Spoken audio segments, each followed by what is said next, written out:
You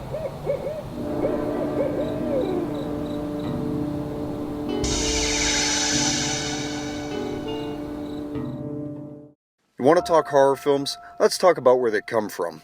It seems like every successful horror film always launches a franchise that gets worse with each sequel. Over the decades, there have been several examples of those kinds of instances. But where do these originals come from? It's almost unanimous, they're independent films. Take a look at some of the most successful horror films of all time. Halloween, Saw, and even Paranormal Activity. Each of these were a hit when they came out, set huge precedents in the horror film world, and led to series that dipped in quality. But initially, these were all made independently, with no big studios around to influence the filmmakers on how and why to make their movie.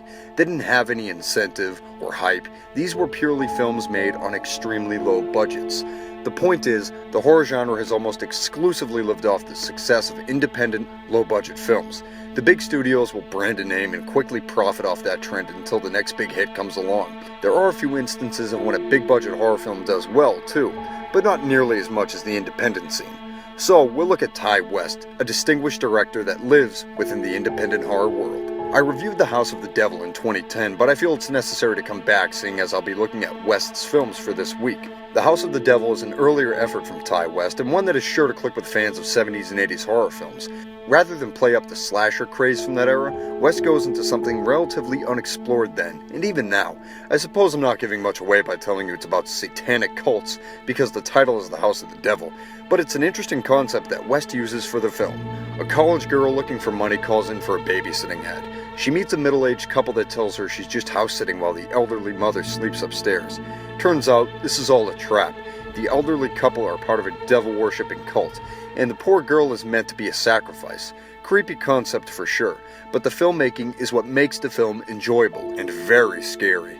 This film, made in 2009, epitomizes the best qualities of classic horror movies, or horror films in general.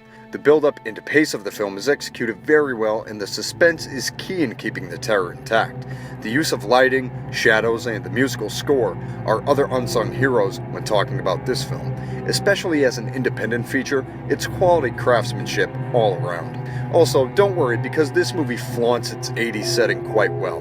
The wardrobes, hairstyles, props, and the diegetic music are all perfectly suitable and identifiable with 1980s culture, but it's all to the film's benefit. The setting is great and it enhances the drive-in feel this movie may give some viewers. There's also a feeling of isolation with the lone house and gives a trapped and lost feel to anyone watching. The use of wide shots from the outside of the house make the viewer feel like someone is watching from out in the dark, and it helps in building subtle tension. There are a couple of oh shit moments throughout. I can definitely think of one in particular that almost comes out of nowhere, and it's awesome.